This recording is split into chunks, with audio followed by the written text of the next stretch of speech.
John's, I thought, oh, I should go talk to them about whether virtue can be taught. Because you've all thought about that a little bit. Maybe some of you guys, but this is a big Platonic theme, right? And what did you decide? Can virtue be taught, or no? What do you think? Hypothesis square.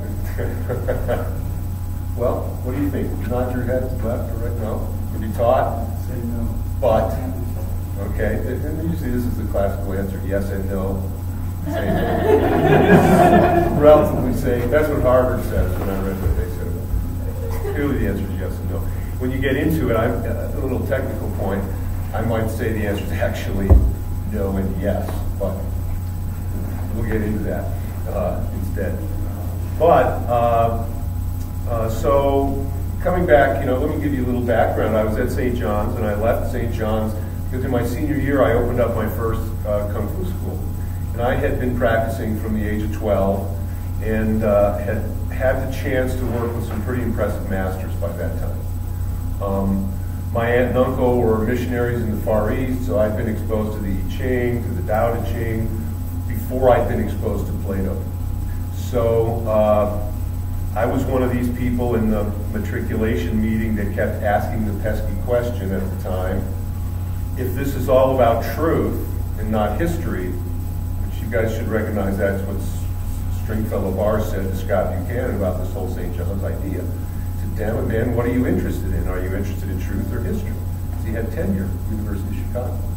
And that supposedly was what brought him here. I said, well, if we're really interested in truth, then how can we not talk about Eastern disciplines? Because no hemisphere has a corner on truth. So now there's actually an Eastern Studies Institute. So that, there's a validity to that thought that's been formalized now. And yet I think there are still some other balancing things. That's why I said in the lecture, I said that these disciplines are rooted in praxis. Meaning that it's a very, this idea of praxis? In Greek, there's a common a term that I think is very relevant, practica episteme. Are you familiar with that term? Does that ring a bell? Practica, practical, episteme means we translate it as knowledge, but it means literally episteme, something we can stand on top of. And I thought it's very interesting because we talk about taking a stand. Martial arts spends a lot of time talking about stances. So there's interesting implications there that my knowledge is the thing upon which I might make a stand, right? So, and of course in the Meno, the theory of knowledge and how this works is relevant to whether we can really learn virtue. So after St. John's, I opened a school. I was pretty disenamored with the dimensions of business. So before too long, my school turned into a 501c3 nonprofit educational organization, and we started doing much more broad exploration of things. So it was during those times that I worked with developmentally disabled kids, and I worked in the psychiatric ward at St. Vincent's Hospital at the time. I worked in a ward they called the Family Recovery Center. I worked with kids, I worked with adolescents, I worked with mental health patients and addicts and a variety of different issues.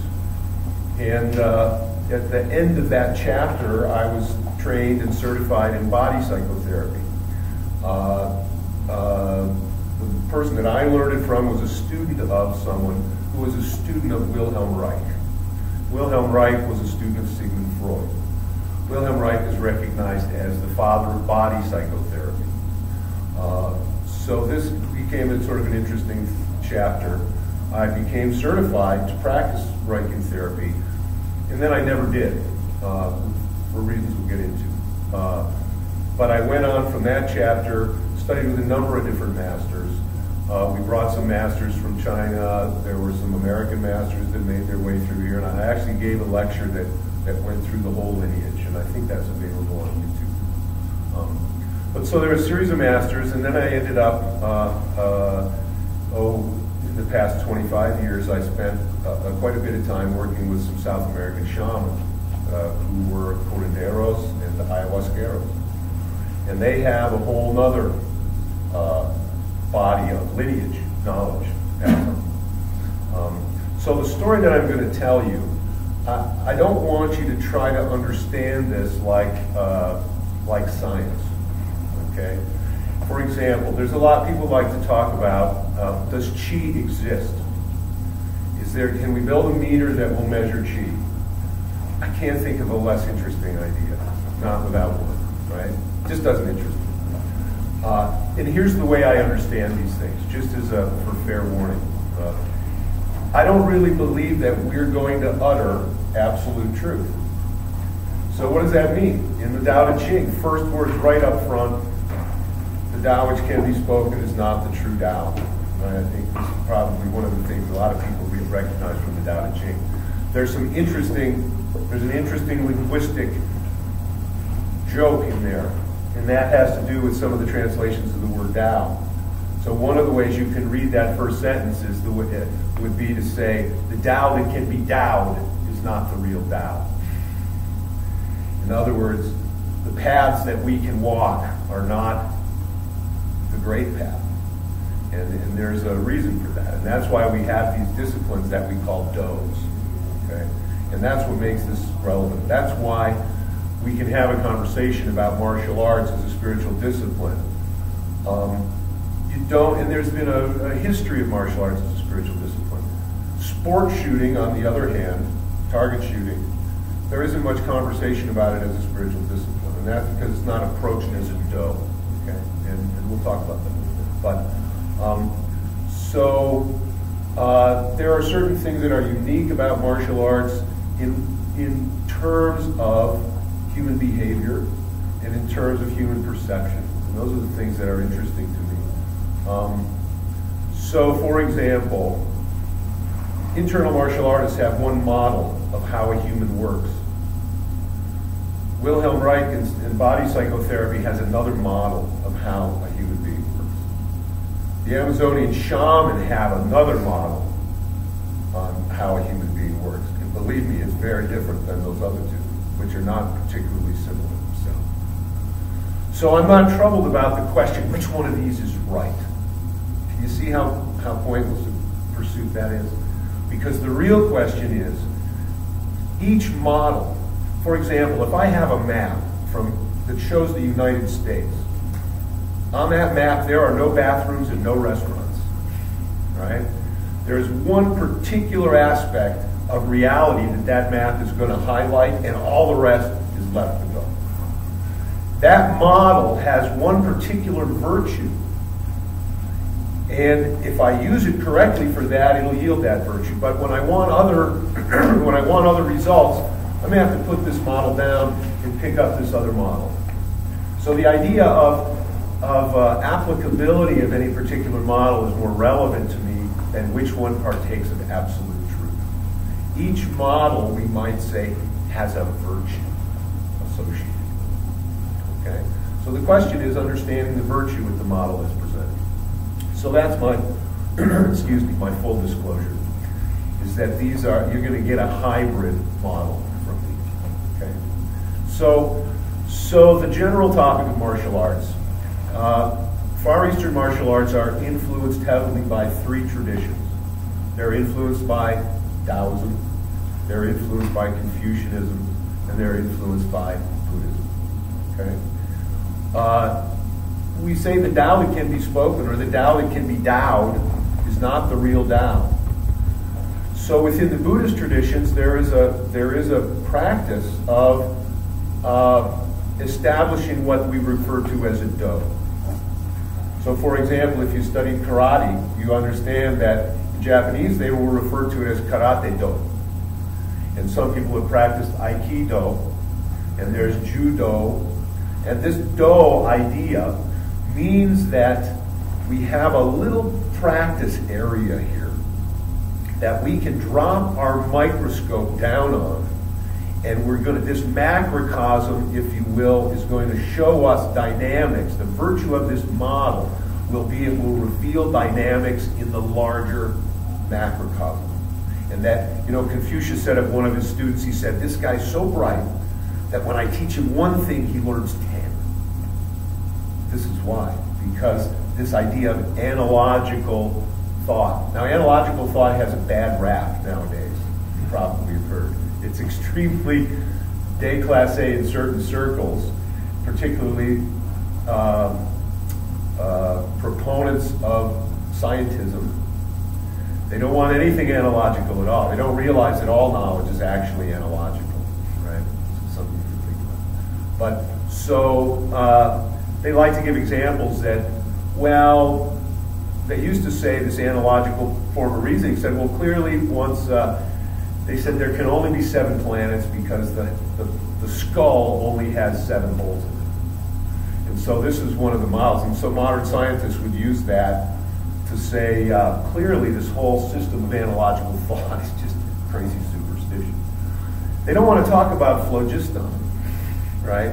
They don't want to talk about this process that has to go on with science as well. There's some pretty silly science theories also. So my point is that these models are useful, and rather than judging them from a so-called objective standpoint, we actually have to try to be a little subjective to understand what these models are really conveying to us. Okay? So within Buddhism, we have this idea of a do. And the do is a practice field. And the do, one of the Chinese masters, Sun Lutong, he said, boxing partakes, or boxing rather embodies the Tao. And this is why we do it. The reason he says boxing embodies the Tao is because it has this do function. And we put a microscope down on this particular exchange. And this exchange, classically in martial arts, comes from a life and death battle. And this is to be or not to be. This is the existential question. If you don't get a solution to this problem, you won't get to address any other problems. It's that fundamental. And through human history, it's been given a lot of attention because of that. We can even look today. Our most advanced science usually goes to warfare. And then maybe we find some other use for it. But usually it's this existential question. And that's one of the reasons that I brought this samurai sword. Because I wanted to bring the reality of this to where you can really get it. You see this thing? This thing is as sharp as a razor blade. Right? This is not a practice sword for doing forms. This was created for the war. This sword has absolutely one purpose. You can tell from the handle, you can tell from the curve. This is meant to hack a human body into big pieces. That's it.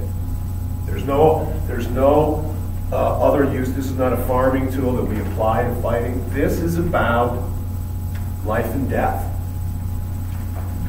And so this dough that falls from this focuses on this as a field. This is, I like to think about this as problem solving. Okay? I said that I wanted to talk about truth and virtue. So in a martial setting here, this is truth. Do you understand what I mean by this? I don't want you to think about truth in terms, in this setting, as the thoughts in the mind of God, or an abstraction or a conceptualization. Truth for our purposes is very simply defined. Truth is what is.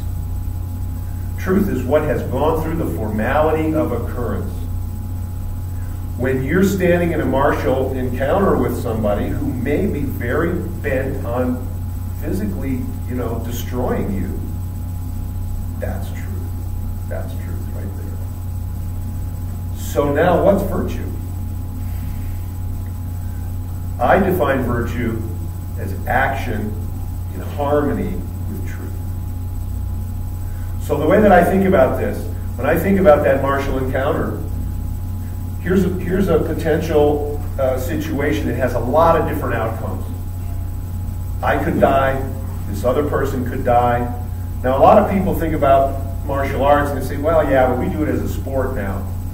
Well, one of my teacher's students killed a guy in combat. He killed a guy that in a tournament. He killed a guy that was 6'7", right? I've had students that were attacked on the street that literally wouldn't be alive if they hadn't fought for their lives. So we live in a polite society, but what this represents, and there's a lot of things, and that's why I brought the sword here. What this represents is the potential to do incredible destruction. Incredible destruction. This represents all potential for incredible destruction. This represents atomic bombs. This represents Panzer tanks. This represents guns and bullets. This represents all of that. Historically, it's also represented a lot more. And that's why this particular sword comes with a tradition. This sword here also comes with a tradition, and that's why I brought it. This is a practice sword, but this is a sword that's considered a civil sword as opposed to a military sword. It's a jian. Sometimes they call it a general's sword. And it was the popular sword in China for probably 2,500 years. It represents, sword shows up in Buddhism too, it represents the ability to discriminate, the ability to distinguish this from that. One of the important aspects of the ability to discriminate is when do I pull this out and when do I not pull it out. The most important. Famous story of the Zen master, right? And the samurai comes to him and he wants to know about heaven and hell. And the Zen master says to him, insults him somehow, and he goes to pull his sword out. And the Zen master says, oh, there open the doors of hell. And he realizes, he puts the sword back and says, oh, there open the doors of hell. Right? So the sword came to represent the ability to discriminate, the ability to use power only when it's appropriate. This sword was the sword of the Chunsu. When Confucius, when you hear about Confucius, a lot of translations of Confucius, the superior man says this, or the superior man when faced with this does this. That term superior man is Chunsu. So this is a sword not of a bandit, not of a pirate, not of somebody without the developed ability to discriminate. This is a sword for someone that is a product of refinement, a lot of refinement. And that's what I want to talk about, because this is how virtue can be taught. Because how could we have these if virtue could not be taught? How could we dare have these if virtue could not be taught? So when I thought about this idea, let's talk to him about whether virtue can be taught. I started thinking about this, and I started going back to different stories with some of my teachers. And one of my teachers, there's two halves to martial arts. There's the Wu and the Wen. The Wu is the martial, the military, and it has to do with how do you do the technique. And then there's the Wen, that's the scholarly. And with this particular master, he was a lover of fine tea. So I spent a lot of time drinking fine tea with him. And that's when he communicated what they call the Wensum, or the scholarly archive. So this master, we would have these conversations. And that one conversation stuck out in my mind. And I have distilled it. I'm sure it was more long-winded than this. But basically it began with, why is the world in disorder? Now, just give me a show of hands. How many people think the world is in disorder? Seriously, right? Okay. And I don't want to front-load that, because there is a question here, okay? There is a perspective that says that the world is in process, and part of that process is disorder. But this is a relevant question now. Why is the world in disorder? And so I asked him, why is the world in disorder? And he said, well, the world is in disorder because not enough people operate with virtue. So naturally, I had to ask, why don't people operate with virtue? Why don't enough people operate with virtue? Seems like a logical question. So he said the reason that people don't operate with virtue is because they don't have clarity. They have clarity, they would operate with virtue. Because the virtuous way is the best way. The virtuous way is the way that brings out the highest level of harmony in accordance with truth. It's action at the highest level of harmony with truth.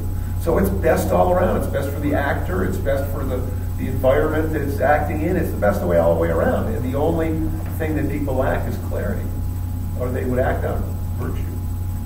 So then, of course, I had to ask, well, why don't people operate with, why don't they have clarity? Why don't people have clarity?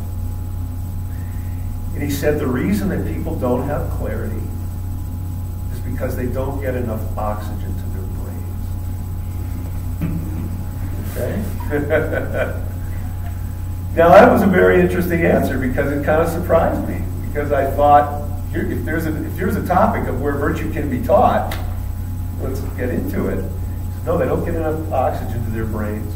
And so we started talking about, we have to unfold that for you to have much take home out of that, okay? Just huffing and puffing is going to do it. There's a little more sophisticated understanding to this. But this is kind of where the body psychotherapy comes in, okay? I like to think of the fighting circumstance, okay, as problem solving. Okay, I love problem solving. So when I'm in the fighting circumstance, this is a big example for me of a problem to solve. He's big, he's fast, his eyes don't look in the same direction. There's a little drool coming down. What's my problem? There's a lot of different information that's throwing. I used to bounce in the bars, so that's what. So I'm getting a lot of information here. And I have to find out from all these pieces of information what's the real deal. What do I need to discover? What is? I need to know truth right then and there because I need to operate on truth. And if I'm missing important pieces or filtering it a certain way, I'm going to have a much more difficult outcome, right? So when I came to St. John's, I wrote my paper for entrance on Zen and the Art of Motorcycle Maintenance. Is anybody familiar with that? Robert Persing. And it's got some very interesting and useful things. And one of the useful things is what he talks about problem solving. He talks about troubleshooting a motor. And I have done this exact thing. I do a lot of plumbing and mechanical stuff, and a lot of times I have to troubleshoot. And he said, if we understand what stops us when we get stuck, when we're troubleshooting, if we really look at that, what we'll discover is very interesting. What we'll discover is that there was a little fact, perhaps, that presented itself to us along the way, that we had a little conversation in our head, and we said, no, that's not important. And then we had maybe another fact that we said, oh, this is very significant, but it wasn't. And it led us barking off down a whole wrong alley, right? So we have this, we're bombarded with all of these facts. The motor's red, probably not that significant. There's oil dripping out of it, maybe that's significant. It runs on gasoline, that might be significant, right? And then I start to assemble information until finally, what I'm doing this whole time, whether I realize it or not, is I'm evaluating and prioritizing this information. More important, less important, probably important, who knows, and I'm sort of going through this association thing. And what I like to think is that, and the motor thing shows it in a very clear-cut way, because when you do it, when you get it, the motor starts. And if you don't get it, the motor does not start. And there's something very empirical about that. Martial arts is also that empirical. You come out, your nose is either still there where it started or it isn't, or worse, right? It's very, very either this worked or it didn't work, same sort of thing. So I like to think of it as problem solving. Only in the problem of a martial encounter, there's a bunch of solutions. And there's some that are really good, and there's some that are really bad, and there's a bunch in the middle. And there's the one that I always like to think of that I call the Buddha path. You know, a lot of people, they don't realize that the Buddha was actually a very high-level, highly skilled martial artist. A lot of people's image of the Buddha is that he was only pacifistic, right? But there's a very fun story about the Buddha who when he was traveling through a certain area, he had to go through a forest. And there was a person hanging out in that forest whose name was Angulimala. You know, mala beads? Anguli means finger. And this guy would collect fingers of people in a mala bead. And his challenge was to get 1,000 fingers. And there's a whole backstory to this. But the Buddha, for karmatic reasons, some say it was his mystic vision. One story says that his mother, this guy's mother, was going to be the next one through the forest, and that the Buddha prevented him from the heinous negative karma of matricide by having his encounter with him first. And boy, if I could be a fly on the wall for any occurrence in history, this is one I would have loved to see. Because the story says that they're going into the forest, and they ask him, the disciples say, well, you know, this is the forest where Angulimala hangs out. What are you doing? He says, yeah, well, we're going to go this way. I said, well, we're not going this way. And they went around. And he went alone. And so, of course, he finds Angulimala, and Angulimala, as is fitting, attacks him. And the sutra here is very interesting, because the sutra says that while the Buddha never really moved fast, he was always too far away for Angulimala to reach. Now, there is a certain type of martial skill that will absolutely convey that capacity. And the story goes that after completely frustrating Angulimala, finally Angulimala shouts at the Buddha, "Stop!" And that's when the Buddha says, "No, you stop."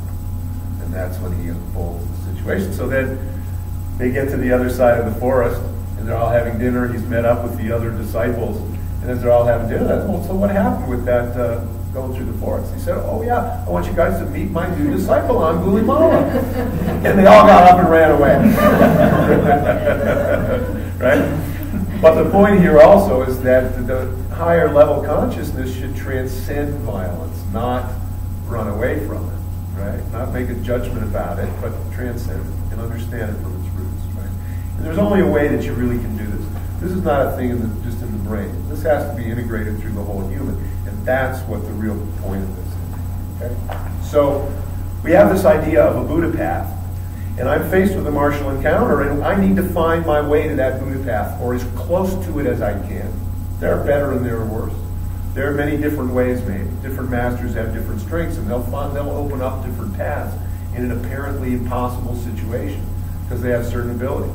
So there I am, and I'm looking at this Buddha path. I'm looking for it.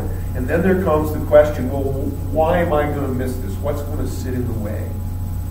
How am I not going to see this? And that's where we have to start looking at, you know, there's a famous thing in Buddhism where they say, you know, a knife cannot cut itself, and a lamp cannot cast light on itself.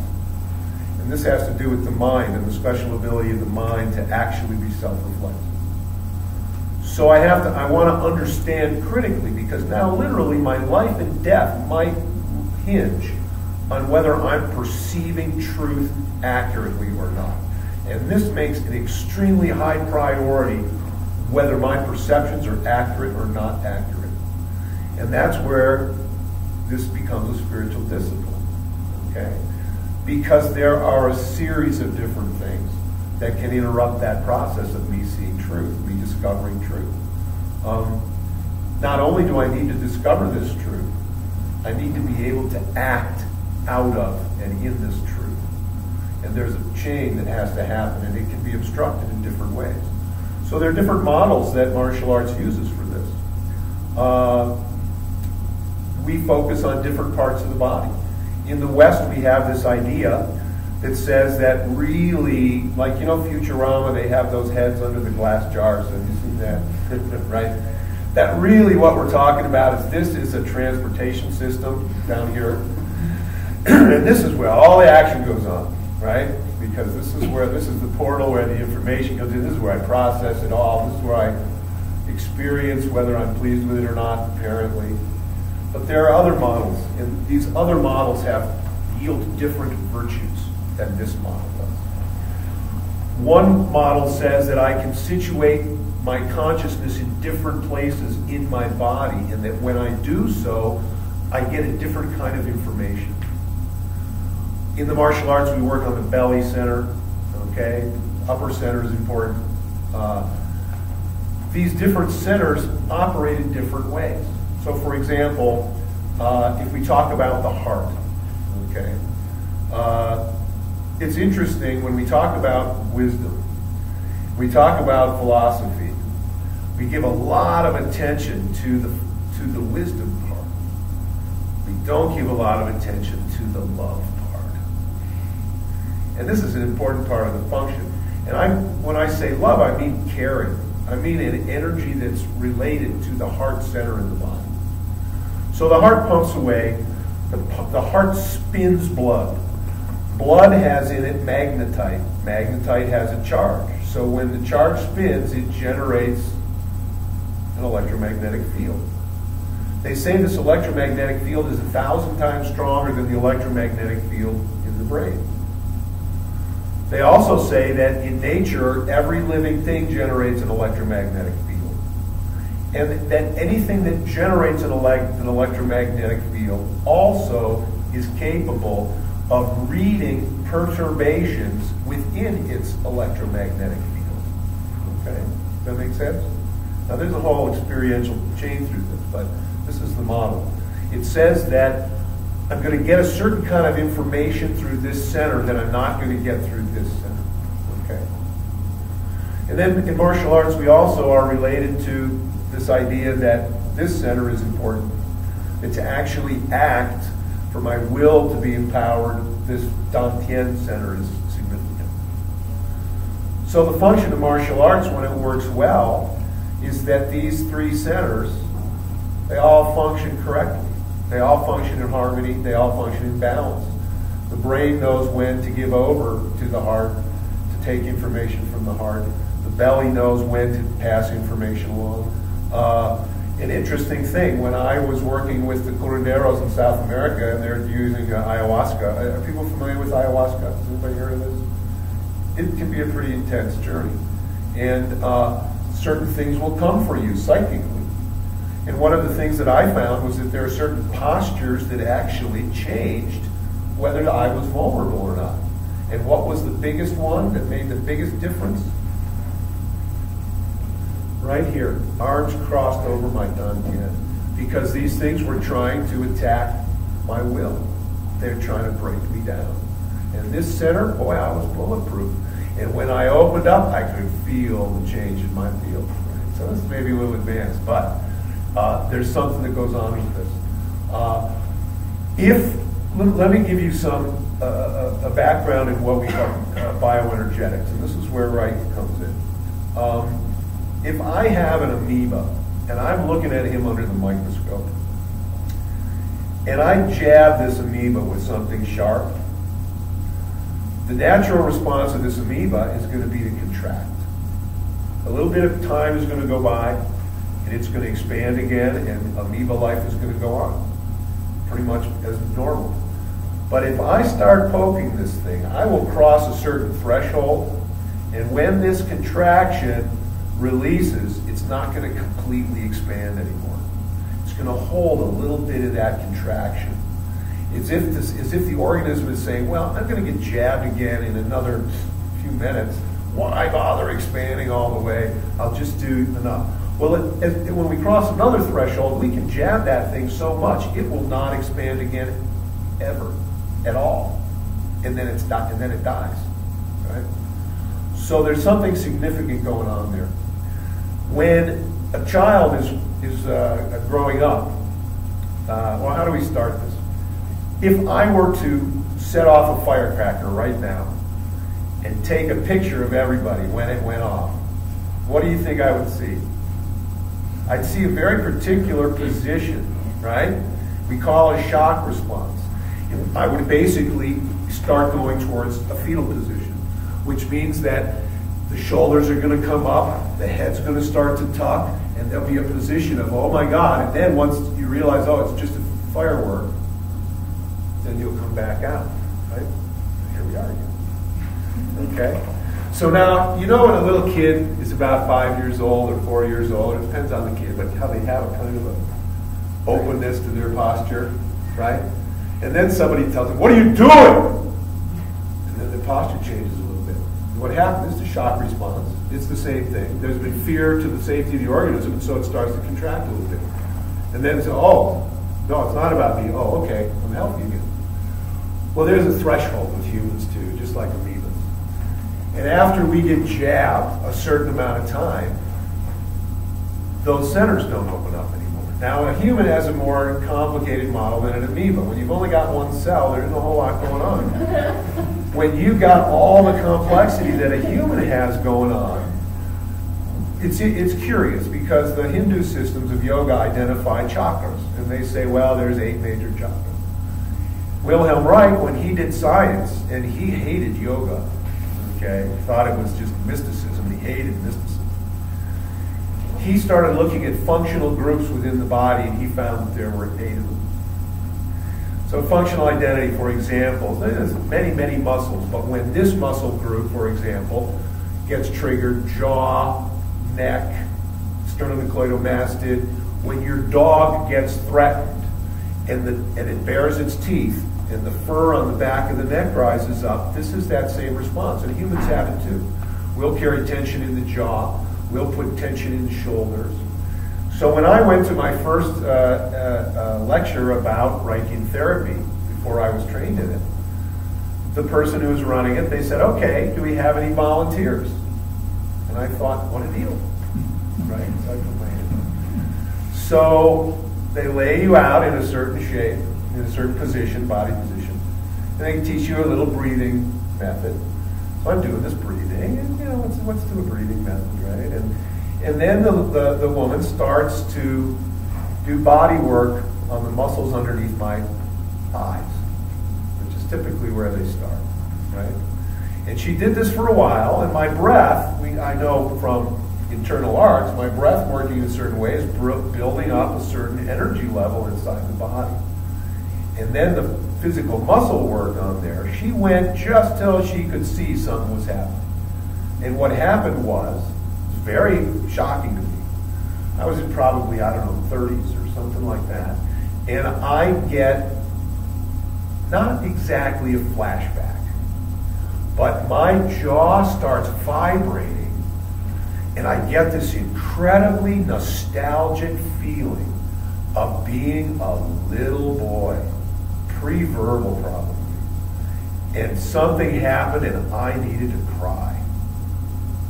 But big boys don't cry. The heavy conditioning around me was that, no, you're going to be a big boy, you don't cry. So that muscle group went into a double bind situation. There was energy that wanted to express through it, and there was a muscular force that came in to set in against that energy to hold it in there. And you know what happens then? Energy doesn't move through that segment the same way. And this is what Wilhelm Reich called an armory. And what it is it's energy folded back on energy. Did you ever drive off without taking your brakes off? Then you start to smell something. A lot of situations that Wilhelm Reich was able to fix, he was able to understand as a problem in the economy of energy. And so he called it an economic theory because it talks about charge and discharge and a lot of problem when energy won't move. Okay? So I was in my 30s, but something was still there from being a little boy. Some residue, if you will, an energetic residue. And what does that mean? It means that energy's not moving through there. So in internal arts, we have this formula. And the formula says, Jing transmutes to Qi. Qi transmutes to Shen. Jing is the physical movement of the exercise that we're doing in the correct way. And Qi is the energy that results inside. A lot of people talk about that formula. And that's a pretty straightforward thing. I've demonstrated that before, how you can use your breath and you can make your hair stand up and you can mobilize Qi just using Jing.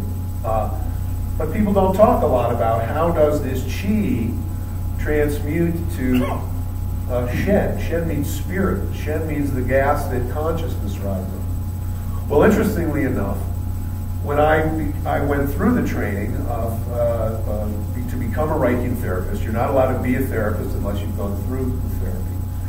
And the lady that I had worked with, she had worked with a lot of folks. And like I said, they were down on mysticism. Because they're very much, we do the only right thing and everybody else is wrong. But they were very down on mysticism. And so internal arts and all this yogic stuff and all this is all just superstition. We do the real thing. And then after I went through therapy, she said, well, you've just gone through this therapy way faster than anybody else I've ever seen go through this therapy. And I don't know what you were doing, but it seemed to really help. So then I have to ask myself, well, these are two radically different model systems, languaging systems, but there seems to be evidence for an overlap here, okay? And so you go through this therapy and you find a lot of interesting things. One of the things is you find out that certain residue hides in certain parts in the body. And if that residue stays in that part of the body, that body segment doesn't work right anymore. There's obstruction there, and you need to remove that obstruction. And that's what a lot of internal arts is about. I want to convert my system so the energy system internally isn't spent on energy folded back on energy, right? Because you get incredible dividend when you're no longer fighting against yourself, right? So what's interesting is, I go through a process in martial arts that fuses my system. We say that the body works as one unified chi, which means that my belly, my heart, my head, they're all focused on the same page. And they work together in a natural harmony. You don't need to micromanage your thyroid gland, okay? You also don't need to micromanage your heart and your belly. But when we get trained in a certain way to where the brain tries to do everything, that can prevent us from shutting that off. And sometimes you put down the hammer to pick up the saw, put down the saw to pick up the square, these kind of things. But we can get hammered into a groove. So the question becomes, well, if I'm trying to perceive truth, what are the things that are going to get in the way of my truth? My history, right? Because humans, they generalize, they delete, they distort. If you fall off of a rocking chair when you're a child and it hurts bad enough, when you go into a room with a rocking chair as an adult, you're going to go into a subliminal state of anxiety because your experience tends to generalize that. I don't know about those things, right? So we carry that in and we filter the moment through all of those perceptions.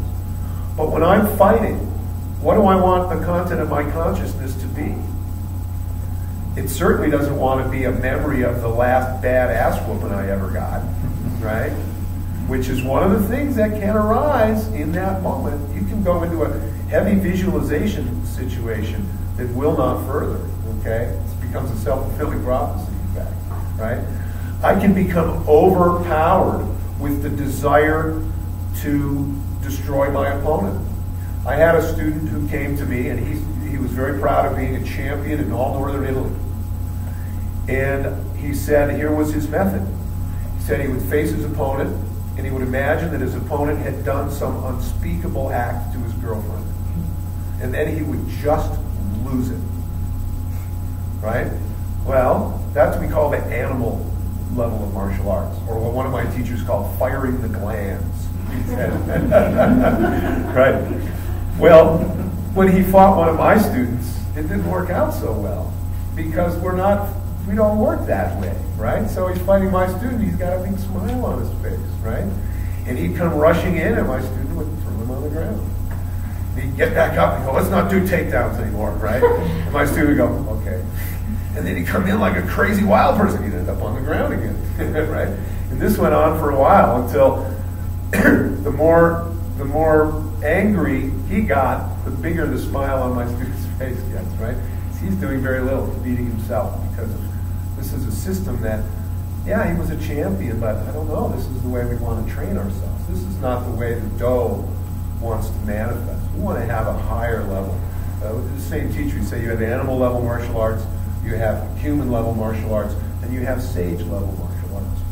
We can be strong, we can have a lot of qigong, we can have a lot of self-defense, right? The fago. We can have all that going and still not have much doubt. We still might not have much spiritual progress, right? If we don't have that chi that transmutes to Shen component. Okay? So the idea is we are given, and I don't want to take forever here, but I want to give you guys, what's the takeaway?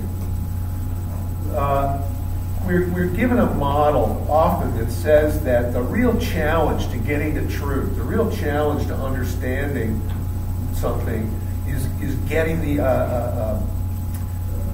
running the right software on it. If I run the right program, I'm going to get the right answer out, right? And I guess part of the point of martial arts is that you need to really develop the means of perception. You need to understand how your perception is colored and filtered by your own experience. And this is why, the Buddha, he said enlightenment is a turning around in the deep seat of consciousness. It's not trying to find the truth out there, it's trying to clean up my windshield well enough that I can actually not just understand truth, not just perceive it and understand it, but I want to love truth, right? When one of the old Chinese texts, when Chuang-Tzu talks about it, he's talking about all the different schools, and he says when Lao Tzu heard the teachings of the Tao, he heard the teachings and he loved them, right? Which is very different than saying, well, I think this makes sense, rationally. No, there's something there. Humans have an instinct to love truth, and it's critical, and it's important. And if you don't develop that like you develop your brain, you can commit ravages, okay? So we have this component, this meter that is the heart center that checks things out, and it tells me, this has a lot to do with certain aspects of intuition. My belly center also has a lot of aspects to do with intuition. And if my brain doesn't know how to listen to my heart and my belly, then I'm not going to work like one unified machine, right? So there's a process to that. There's a melting through. Lao Tzu says that ordinary learning is day-by-day accumulation. But learning in the Tao is day-by-day decrease. And that's what we're talking about, decreasing. All of the obscurations, all of the things that we bring with us. And the Buddhists, they love to go into this. They say, well, if you think you're doing it, let's see, what is this you? Right? Well, when we look at that experience of here I am in the martial moment, and I have to perceive truth, what I want the state of my consciousness to be is what? Completely open, no judgment, no predication, no commentary, just presence to it. And the fact that I may get my butt kicked can help bring me to that moment. It can really help bring that into reality. So sometimes when you're just sitting in the monastery, breathing, you go off to different places. Nothing brings you to here now. That's why they send the guy around with a stick to wake you up, right? Nothing brings you here now is that reptile brain threat, right? So the idea is I have to be functioning on all these centers. Now the martial encounter, as I said, it's a metaphor. The Tao that can be walked is not the true Tao. Why? Because you have your Tao that you have to walk, and you have your Tao that you have to walk. The big Tao shines through them all. In the way that we say the pre-birth methods, the pre-birth energies shine through the post-birth. The Tao shines through the 10,000 things. They're not different. It's just that we don't see the Tao through the 10,000 things usually. So the idea is I can alter my means of perception, and that as I purify that means, I pull myself out of it. Lao Tzu says, when Lao Tzu is quoting the ancients, okay, Lao Tzu quoting the ancients, he says, what we value and what we fear is within ourself. And then he explains that. He says, if we didn't have a self, we wouldn't have the valuing and the fearing. And when we're in that moment, facing the martial truth, we don't want to have an I that's there, because it's going to just bring that past. It's just going to bring attachment. It's just going to bring fear. It's just going to bring all this history with it. I want to be clear and clean in that moment. So when I say what, the only thing that fills my consciousness is what is. And that's it. And then I can trust that my other centers will know what to do. They'll know how to move with that. And that's what we call time body. This is another topic. But there's a process there. And what I maintain is that when you go through this process, you solve it in the martial setting, but this capacity then you can apply everywhere. And if you just started out trying to apply it everywhere, it would be too slippery. There would be too many variations to establish a path. So that's why traditionally we say, no, just flower arranging. We're going to get it all here in flower arranging. Or no, it's just going to be in how you pull out the sword. Right? Or no, it's just going to be the... So there is this idea that I want to be completely present to what is. And this is where we come around on the backside to morality, which is the whole point. How do I know what's right? By refining my ability to know what is. By having my head, my heart, my belly all functioning, so that I recognize natural law. Natural law is another word for Tao. And another word for Tao is just the way it all works. The way things happen. The way the universe universes. This is the dynamics of Tao. So, I bring myself to a certain condition where if I'm not there, I'm in a position where I can operate out of what the Taoists call Wu Wei, which means non-action. It doesn't mean that I'm not in action. It means that the author of my action is not my small self. The author of my action is these centers that's harmonizing with truth. So my action is truth. That's the idea. So it's Wu Wei. It's effortless action. It's action that's perfectly in harmony with the Tao. And that's why they talk about it as the watercourse way. The Tao is the landscape. And the watercourse way is the way that the water obeys the rules of where water can flow and where water can't flow. And that's why Lao Tzu says the best of men is like water, because he flows according to the laws of the Tao. Right? And I got to remove myself out of the picture to some degree to do that.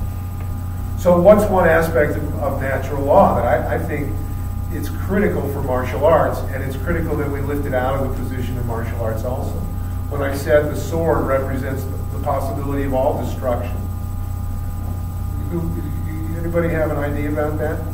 What's the nugget of natural law in relating to human beings? It's a good thing I did this lecture. Confucius said it first, but everybody's said it. Confucius says it as, don't do to other people things that you do not want done to you. And he calls it the test of measuring with oneself. And this is a positive use of the self, where you can put yourself in the person's situation. You can say, well, this is what it would be like for this to happen to me, right? And this is natural law because it transcends all culture. And that's another point of why I'm wanting to come here, because I wanted to save you guys all from moral relativism, okay? I just don't want you to be flopping around in a solipsistic universe. It would be a tragedy. And what that means is, we live in a culture that is morally relative, right? That means they say, well, okay, over here, it's fine to smoke pot. Over here, you're going to jail for it.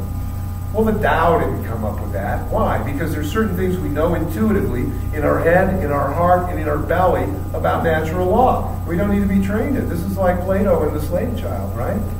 And one of them is do unto others like you would have them do unto you, right? We understand, for example, that natural law is timeless. If there's something that's incorrect for me to do, it really wasn't correct for me to do 1,000 years ago, and it wasn't really going to be correct for me to do 1,000 years from now. We also understand intuitively that natural law is the same for everyone. If there's something that's wrong for me to do to you, it's also wrong for you to do it to me, and it's wrong for the Queen of England to do it to you. It's wrong for the Pope to do it to you. There is no divine dispensation from natural law. Natural law is just what is, and it doesn't give a shit about humans. just what is. Natural law, if a baby is climbing out of a balcony, natural law doesn't care. Gravity pulled that baby right down, right? That's natural law. We can't vote to change natural law. If there's something that's incorrect for me to do to you, you can't all vote and give me the power to do this thing to you. Because natural law doesn't care about that. Natural law says, don't do to others what you don't want done to you. That's it, bottom line. It means polity won't change that.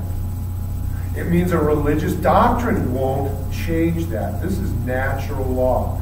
But you're going to come to understand it not through here. It has to come through here also, and through here. How does it come through here? Because I understand that other creatures love life too, like I love life when I measure for myself. Right? So I have to respect that. If I'm going to carry around something like this that can chop somebody right in half, I better understand natural law. See? If I have a factory that can destroy the lives of thousands of people, I better understand natural law. Because there are other aspects to natural law that Buddhism talks about as karma. You don't have to believe in karma, but if you perfect your mechanism for perceiving truth, you will come to an understanding of it through experience. Right? So these are important things, and it isn't just for martial arts. This is the backside of why is the world in disorder, right? Is that clear? We kind of came all the way around there because people don't operate with virtue. Now, what's the unique, interesting thing about it? There's a lot of oxymoronic paradoxes to this. For example, I go through this process of martial arts and I find all this resistance inside of myself that has to do with this energy locked against itself. And what Reich called it was fear of life. Fear of life. That there's an energetic capacity in you that's fearing life. And what's interesting is that people who don't practice martial arts, who don't pursue self-defense, who don't go through this process, they are always constantly engaged in self-defense, 24/7, right? Because that's what all those resistors that hold back life energy, that's self-defense. So the oxymoronic thing here, the unique thing here, is that through perceiving this, you actually unfold it. You come to a place where maybe you can lose fear of life, right?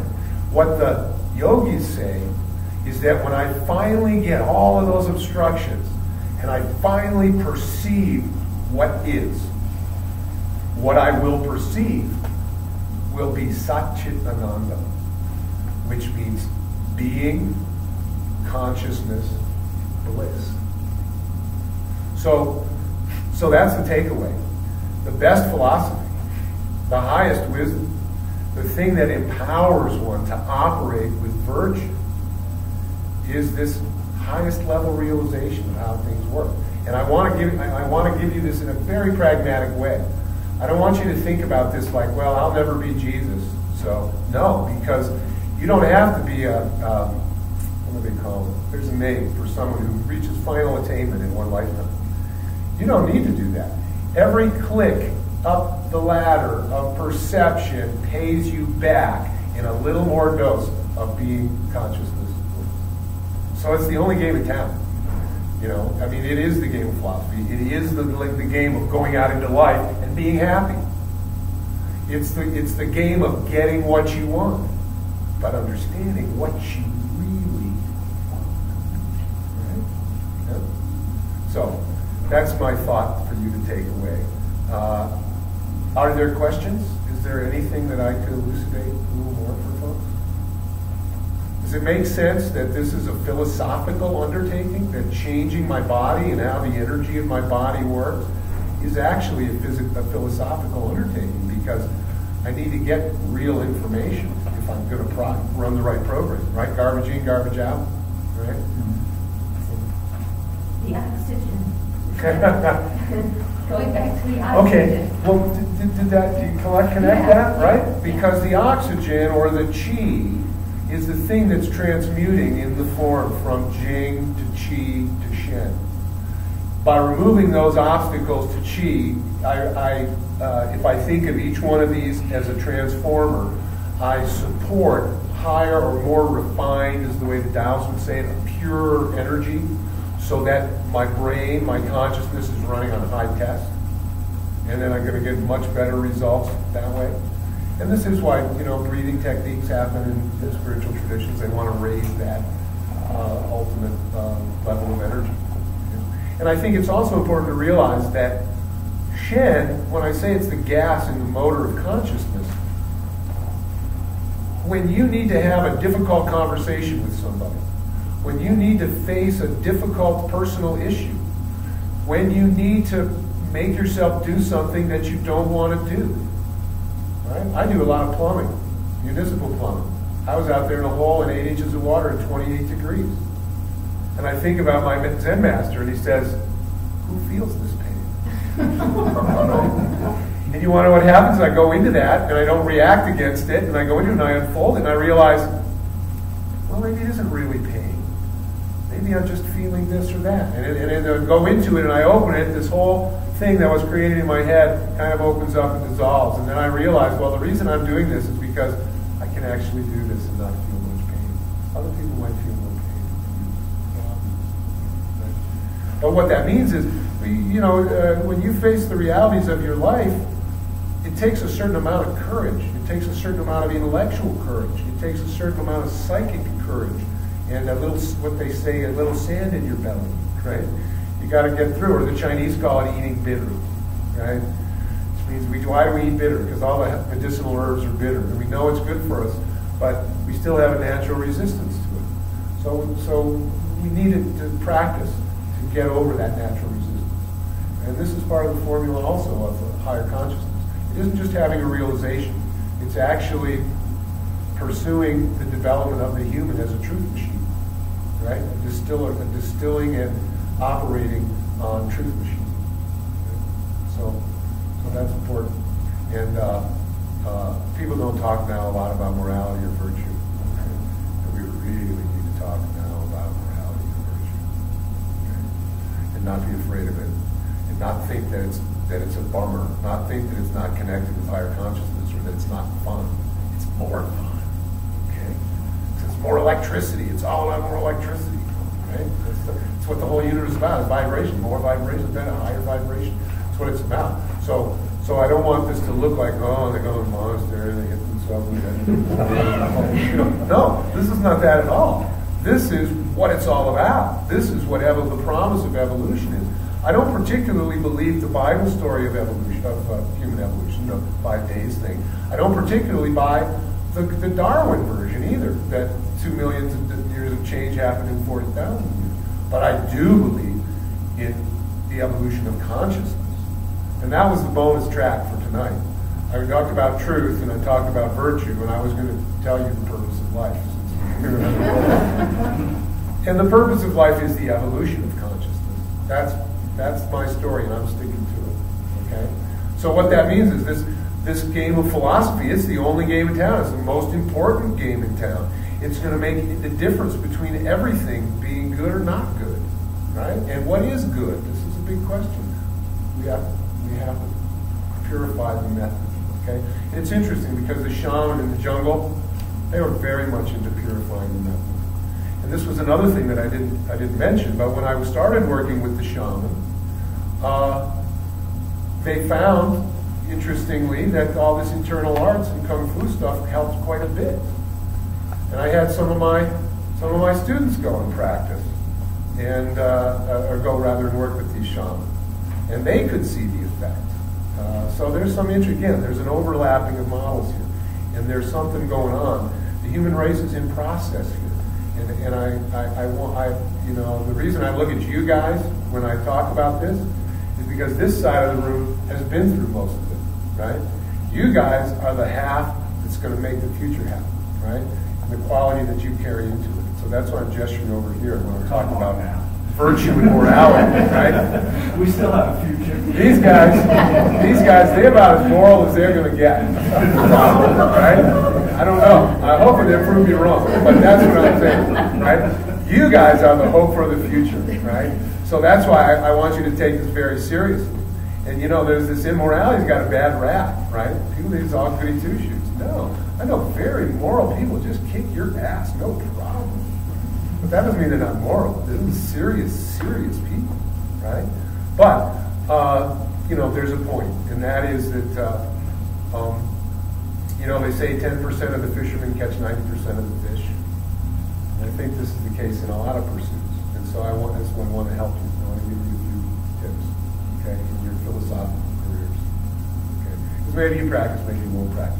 But at least, like one of my teachers said, he said, well, at least sometime in your life, you had exposure to beautiful philosophy. Right? And that's why I want to contextualize morality in a more beautiful setting for the good. Good. Well, if there's no more questions or anything, then what would you say is essentially the first essential step in like facing the fear of life? How much time do we have?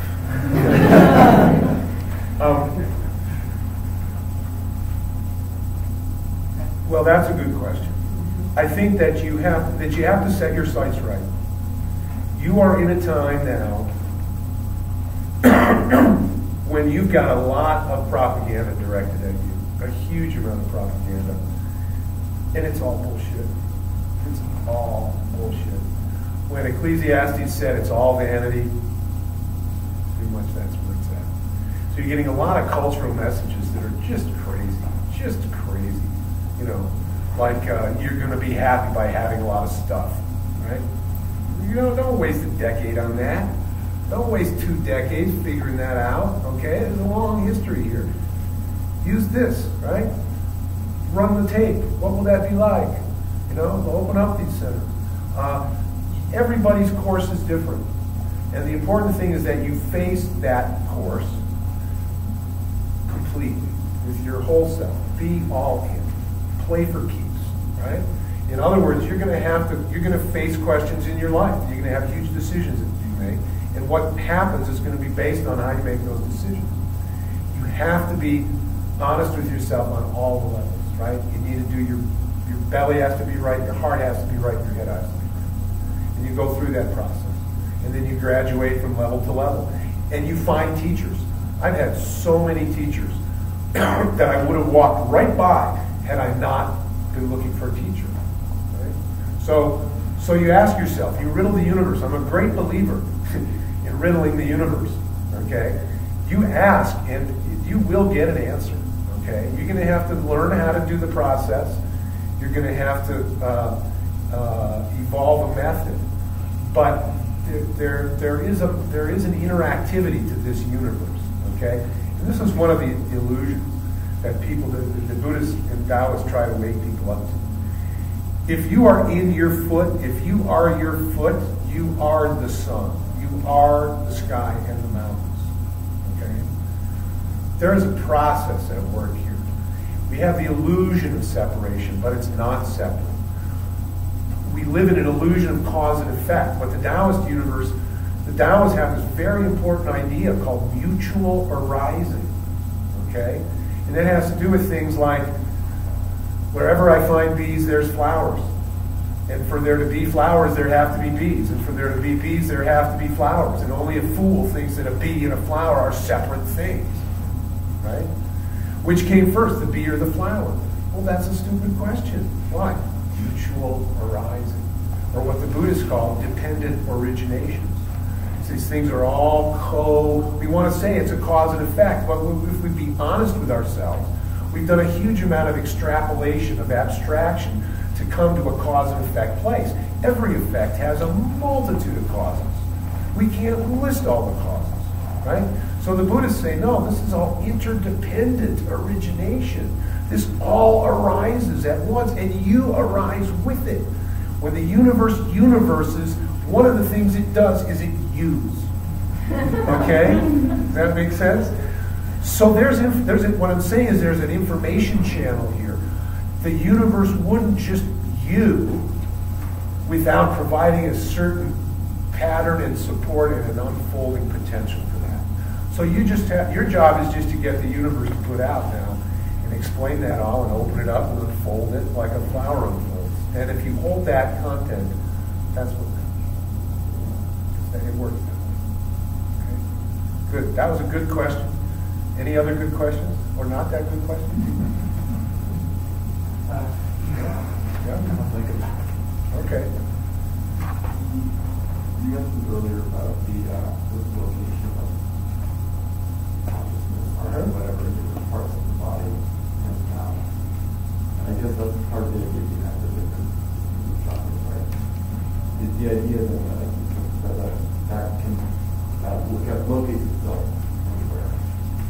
Energy or consciousness? That sense of I, shift that in my tongue, shift that in my knee.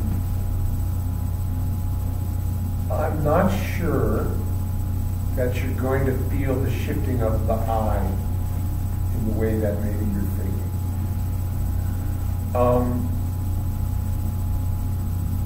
For example, when I was working with the shaman in South America, there were times when I would just know things. But there were times that I would know things from how my body was feeling. There were times when I now, for example, maybe because through that method I've been able to glimpse into a lot of people's psychology. Now I just know what's going on with people a lot. I feel it in my body, right?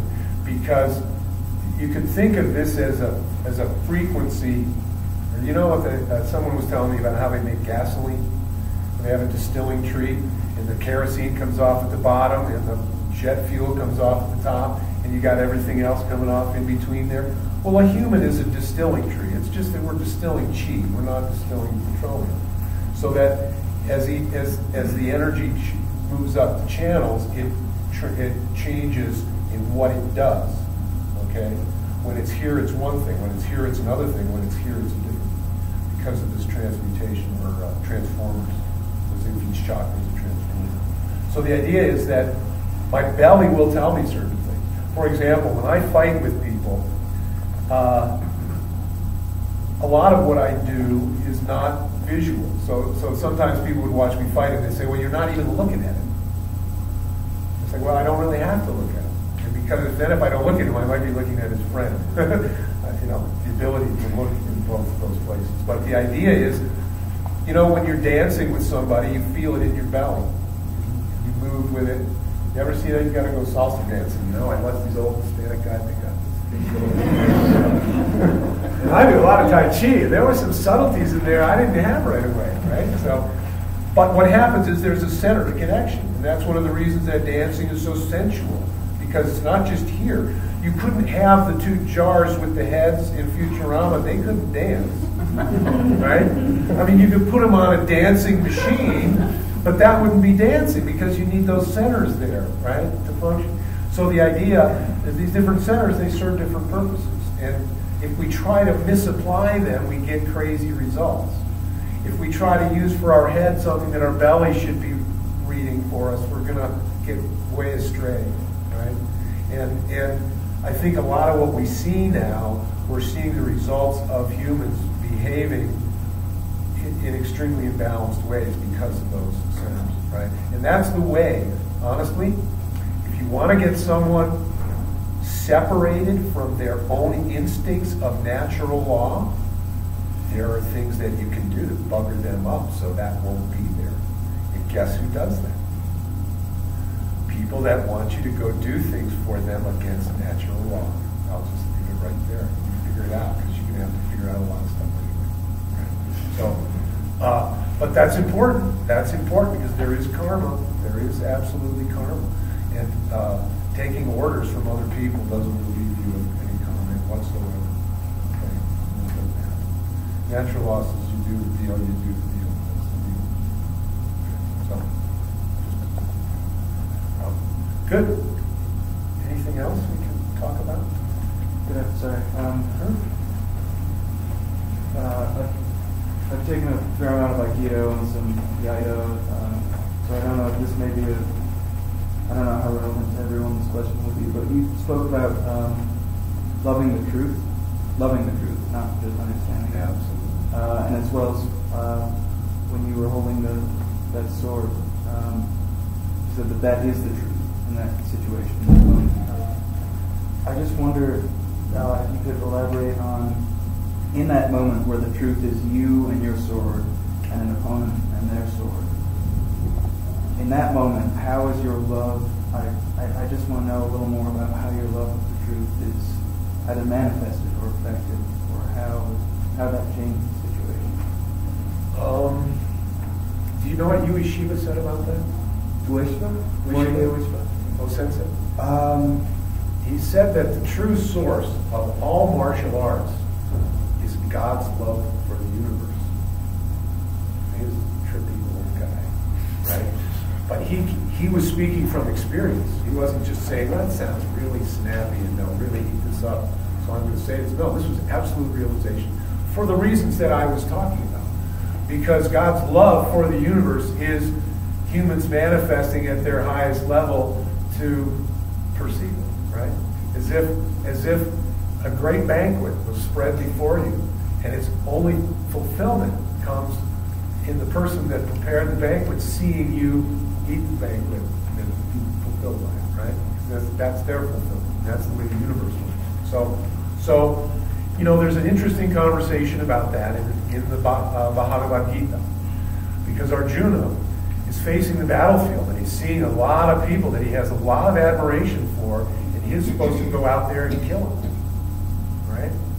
And do you know what Krishna tells him? I can't recall. He says that the slayer who thinks that he is slain is mistaken. And the one who has been slain, who thinks that he has been slain, is also mistaken. So, the Taoists say that the universe, or that nature is unkind and it treats things and people like sacrificial straw dogs. Right? So they used to sacrifice real dogs. They got very expensive at dogs, so they started using straw dogs. The idea was you're going to burn this anyway, so it's an offering. Well, Lao Tzu says, the sage is unkind, and he treats things and people like sacrificial straw dogs. The Dzogchen Buddhists say that the highest level Lama dies like a dog in the street. No attachment. So, where is God's love for the universe? Right? There's nothing ever lost. The universe is a place out of which you cannot fall. Right? You know who said that? Giordano Bruno. They burned him at the stake. Right?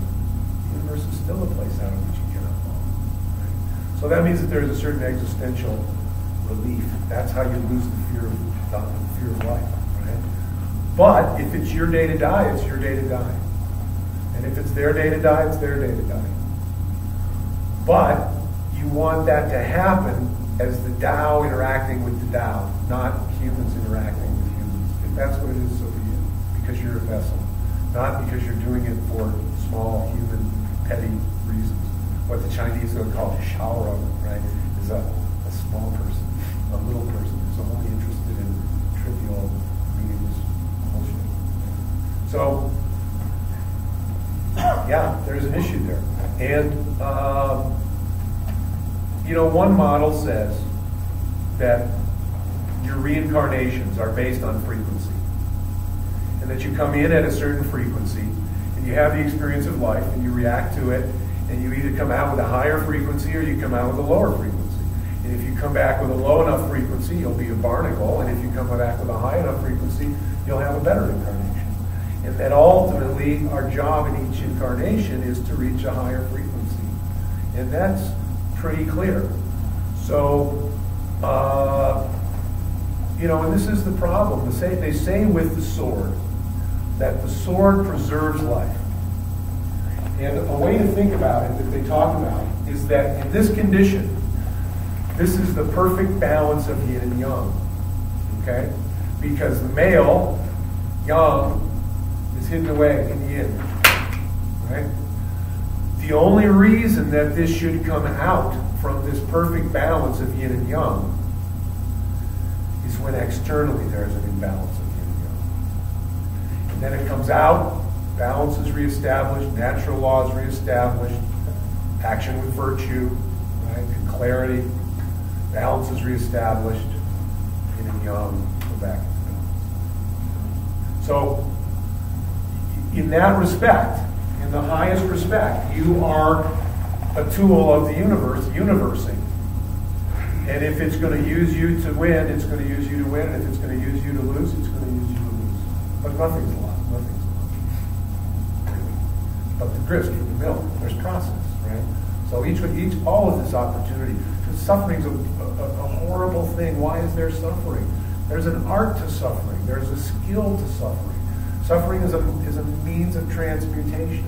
So there's a lot of suffering going on. There's a lot of karma being burned off. There's a lot of learning going on. There's a lot of transmutation that's happening. Right? Doesn't mean we seek suffering, but it means that when it occurs because of the natural duality of having a body, we go through it at the highest extreme and not at the lowest. Which ironically is like a dog dies in the street. Right? Not like a king dies. We all have get upset and attached to their mom. Good. Was this helpful? Was this informative? Sure. Absolutely. So, I kind of have the feeling that virtue can be learned. What can virtue become? You can't make a silk purse out of a sow's ear. And what the Buddhists say is they say that there are different kinds of students. And they say you're best to avoid some of these types of students. For example, one type of student is described as a vase that's upside down. And so however much you pour, you keep pouring, it doesn't matter. And then there's another type of student that's represented as a vase, but it has a crack in the bottom. And so you pour, and pour, and pour, nothing ever accumulates. And that student's to be avoided. Then there's another type of student. The vessel's upright, and the vessel's not cracked, but inside is poison. And anything that you pour in there gets mixed with poison. And a great arhat can transmute that poison, but not a normal person. So, depending on the level, depending on the Buddha, converted on Buddha. But most of us are somewhere in between. So we have to choose our battles, right? And choosing our battles is a real interesting topic, too. If you guys have time. I had a conversation with a Tibetan Buddhist about slaying demons. This is a good advice if you can get it, right? And he said, well, we have three types of approach to slaying demons. We have the Mahayana, the Hinayana, and the Vajrayana. And he said the Vajrayana, or the Mahayana rather, the great vessel, the large ferry boat version, is I learn the demon and I learn its name and I learn where it lives and I stay the hell away. This is like the 12-step approach to alcohol. I know where this thing lives. I know it's got my number. I'm just not going to go where it has a shot at me. Right? And then there's the Hinayana approach. And the Hinayana says, I'm going to walk my course. And if this thing rears its head, this demon, then it's mano a mano, and the best man win, and I go my course. As opposed to avoiding it with the Mahayana course. And then there's the Vajrayana. And the Vajrayana guy says, I'm going to learn this demon, and I'm going to learn its name and where it hangs out, and I'm going to go there and I'm going to kick its ass. And I'm going to take on all of its power as my own. Okay? This thing called a straight upward path. Okay? Well, you got to do a bit of triage. And this I learned from the shaman. Right? You don't want to take on everything with the Vajrayana path. There are bones littered on the trail to that cave. Okay, but when I did, but there's a process. So, for example, when I first worked with the shaman, I had some very intense experiences, and I got my shit freaked out pretty seriously. And years went on. And I did a ceremony then, and I happened to run across the same thing that was identifiable that had been punking on me. And it's like the jungle. There's all kinds of things out there. They got all different, every different description. And here came this thing, enough that I could recognize it. And this thing that had just totally blown my gestalt Now it was like, seriously? Oh my God, come on, you know, because I had gone through this process and my power had grown and I learned some things. I learned how to go about certain things different ways. And so, but I do think that there's karma involved, that everybody's working on the chapter that's appropriate for them. And so what's virtue for one person is not virtue for another person. For example, there are things that, okay, what's a great example?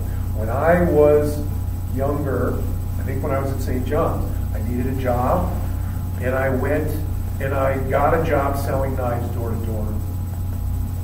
And I sold some lady a bunch of knives on Cordova here, and she had a huge house, and she needed knives like a moose needed a hat rack. But she liked me, and I was a college kid, and so okay. And so she bought like $300 worth of knives. Nobody needs $300 worth of knives, right? And so then that night I had a dream. And in the dream, long story short, I had a motorcycle. Somebody was on the motorcycle. They hurt themselves. Somebody started shooting this motorcycle, and I find myself punching this guy out. And as in the dream, as the knees are folding, and I'm punching him out, I hear two voices in my head. And one of the voices says, perfect. Just exactly the right action, the stepping was right, the beautiful timing, good alignment, and the other voice said, oh my God, what are you doing? Right? And there I was. And I was stuck between those two voices, and I woke right up. And synchronicity is how the universe teaches you things. I pick up a book, and it's by Rajneesh on the Gospel according to Thomas. And I crack it open, and it says, for a man cannot ride two horses, nor draw two bows, nor serve two masters, for else he will love one master and despise the other. And I had a realization there, and I said, my ability to communicate, it's not moral for me to use that to sell people knives that they don't need. Right? Maybe it makes sense up here. And honestly, the guy, when I went and I quit that day of that dream, he couldn't believe it, because I could sell $300 in knives to somebody who didn't need knives. What are you doing? You're throwing this away. You know, and for him, it was absolutely fine for him to sell people knives. That's where he was at. That was okay. But for me, it would have been appropriate, because I knew better. And because there was a greater potential, and we need to always reach for the greatest potential. I mean, that's part of it. So what's appropriate from here to here, and what's appropriate from here to here, we can't really judge in each individual. We just want to help them get to that next degree that we can. And not everybody is an appropriate teacher for everybody else. There's a fittingness. There's actually, this is a whole other topic, but there is what I would refer to as an energetic transmission that goes from one martial arts teacher to a student. So when someone comes to me and they say, oh, I was a student of this guy, often I'll know the master, and I'll be able to feel the master in the student, and I'll know whether they really were or not. So, well, maybe not that long, you know, because all these masters have different little flavors, and there's a whole energetic transmission that goes. And there's some people I've tried to teach my style, and I'm sorry, they just don't get it. It's just not, their body doesn't work there, their energy doesn't, it's not a fit. And so you can't, you know, and that's why they say the Tao that can be Tao is not the true Tao. Because each one has to fit uniquely. The pre-birth shines through in a different way. And that's the amazing thing about creation, that there's all this variation, and that all these, you know, the idea that God plays this game with himself, itself, dividing up into all these little pieces and forgetting that that's the game, and then slowly trickling back and remembering the game. And that's why when they say, the hippies used to say, wake up to find out that you are the eyes of the world. That's what that is. It's like we are all, this idea that if I'm in my foot, I'm also in the sun and in the mountain. That means I'm also you. And when I die, more yous show up. And every you is you. Right? Every person is a you. So there's an interesting thing there. It has to do with this connectedness, right? Collective karma. So there's a fittingness. Not every teacher fits every student. So, yeah. Anything else at all? I'm not in a hurry, so if anybody has any questions, I can come in. I think as far as the practice of virtue, that even if, say, the heart and mind and the belly are all connected, and you work towards your highest aspiration in a combat situation or in a life situation, that the outcomes can still be kind of far from perfect or fall out in a way that is... You can't say perfect without a qualifier. It's going to be perfect for the universe. It might not be perfect for your personal identity. But that's okay, because no one here gets out alive. And the universe is a place out of which you cannot fall. So, there's that. And see, that's what's interesting. You know, this idea of higher consciousness, and the thing with ayahuasca also, is they tend to say that this is in some ways practicing for death. Aya means death. Vine is huasca. So the idea is this is the vine of the dead. It doesn't maybe translate it. Maybe you think about this idea, where was I before I was born? Well, that's where you go when you're finished being born. And the idea, as Plato says, the idea that that's bad is that's you pretending that you know something that you just don't know. And so yeah, I mean, it's all, we can't judge without a point to judge from. And if we judge from the point of the Tao, it's all good. Right? So, yeah. Good. Somebody's got to be getting tired when I'm going, I'm sure, right? I'm not. If anybody has any more questions, but we can call it if that's good. I'm just wondering about the whole idea of the dose that you focus in on one little thing, right? And develop virtue there. Right. Is the idea that a person dedicates himself would be best served by dedicating himself to just that one thing for their whole life? Or that you deserve a valid as well for cultivating multiple realms of virtue? Absolutely. Miyamoto Musashi said, study the way of all trades. And that's absolutely been my course. And I recommend that because, well, think about it this way. You are going, I love this question. They always want to ask you, what do you do? Right? And I love to be a wise ass. Whenever they ask me, what do you do? You know what I answer? About what? Right? And there's a very specific reason why I'm a wise ass in that case. Because don't be bottled into one position and think that you're that. Okay? I started out as a martial arts teacher. I became a goldsmith. I've been a sculptor. I've been a furniture maker. I've built houses for people. I've done plumbing. I run a town water system now. And who knows what I might feel like doing tomorrow. Right? So why? Because why should I be limited? Right? At a certain point, it may look like schizophrenia. But there is a thread, right? Because the thread is that you're really working on yourself the whole time. So for example, if I'm working on making something, you know, like I do a lot of woodwork, and I'm making something and it's not the case where everything always comes out perfectly. And you often get to the point where you got to go, do I let it go or do I go back? And the correct answer is always go back and do it right. Okay?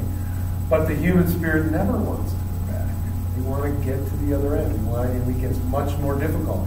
When I was a goldsmith, I watched a guy, a very high-level photographer, photographed all of my pieces. And he'd put them on wax. And he'd have all these lights. And there's 100 of these things. And he'd get just ready to take the photo, and one of them would fall over. And he'd stop, and he'd put the thing down, and he'd reach, and he'd readjust it, you get it all again, you just get ready, and another one would follow. And I was just watching this process, and I couldn't take it. I would have just said, okay, that ring, not that important. Let's get this thing done. But he didn't do that. He was on this like a pit bull on granny, man. He was not going to give it up. And he just stuck with it and stuck with it and stuck with it. And you know what happened? Eventually, they all stood. And he had it all where he wanted it. And he went click, and it was over. And you know what I call that? I call that gumption. And I refer to myself as having a gumption tank. And when my gumption tank drains, I don't do as good a work. So what's the trick to not ever having your gumption tank? When your gumption tank drains, you know it, because you go into what I call struggle mode. I have a whole special vocabulary that goes along with struggle mode. And when I'm doing plumbing, I tell the clients, don't have your little children in the house when I'm working on your plumbing. Because you're going to have to explain all kinds of things you're not going to want to explain. Should I go into struggle mode? What does this mean, Mommy? So that happens. And so what I've learned over years is that I have to take a special attention to preserving peace of mind. That I have to, and there's a big secret to preserving peace of mind. And the secret is, I'm just going to give it to you all for free. It sounds stupid simple, but it's true. The secret is, first, you do the first thing. And second, you do the second thing. And third, you do the third thing. See where I'm going with this? Don't ever leave that formula. Because it's when the mind wants to rush ahead, or when we get impatient, or when we think, that's when we start making mistakes. And then when we start trying to save ourselves grief, we make ourselves grief. There's a great revelation in that mechanism. So then when I learn how to do it on wood, now when I'm dealing with people, I can apply that virtue that I develop on wood. But when I scream something expletive at the wood, you get through that, it has no reaction. If I do that to the person, there's no repercussions. So again, a practice field where I work out some of these things and I get that self-reflexive thing going on. That's pretty different, you know. So, what else?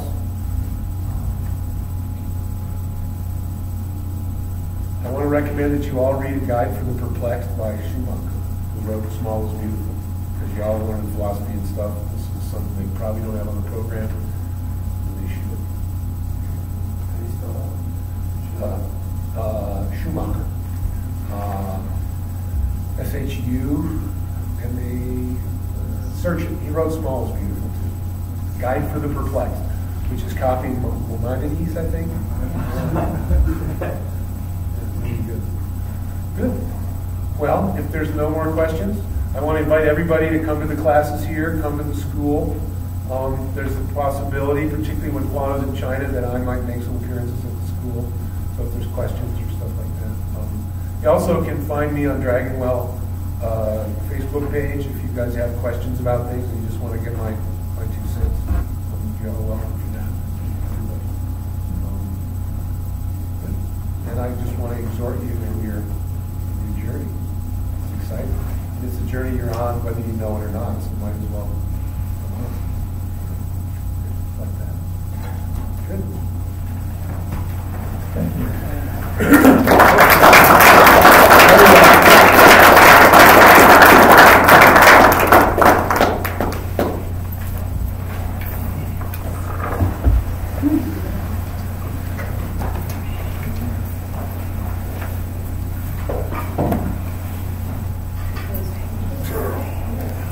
So is everyone here in the world relativism?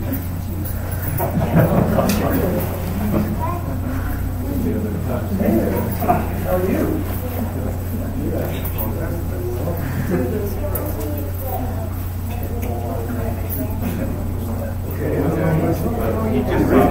Okay.